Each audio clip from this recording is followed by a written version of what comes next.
Campbell Newman has signalled he'll refuse to answer any more questions about his personal and political finances before the state election.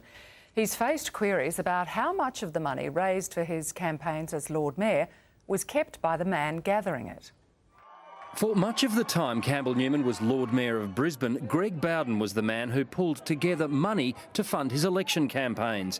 Now there are suggestions that companies and people donating to the LNP didn't know Mr Bowden was pocketing for himself 37% of what they gave. Mr Newman's right-hand man saying that if you want good governance, you have to pay for it. It's an issue Mr Newman refused to address. You know what I'm here to talk about today? Education. I stand by the fact that I have been totally open and transparent. Today, Campbell Newman's given the clearest indication yet that he'll ignore further questions about his financial dealings in the lead-up to the election. I'm not going to be distracted by this nonsense anymore.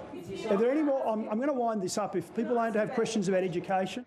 And after revelations his family trust owns public shares, he wouldn't repeat this answer from yesterday. I don't have it. I own no shares. Do you stand by the answer that you gave yesterday? I stand by my comments that I will totally comply with any requirement in terms of the Cabinet handbook. The other disclosure Labor wants from the LNP is funding for its election commitments. Is that $6 billion worth of unfunded promises? That's the number that is made up. It's not being tell justified. us what the number is. That's not being justified. Can you tell us the number then? And Andrew, I think the people of Queensland would like to know the number. Yeah, okay. Now, I don't have the detail. But while Campbell Newman was trying to reshape his campaign, the link to his family's finances never seems far away. And what's your name? Seb, was it? Yeah, okay.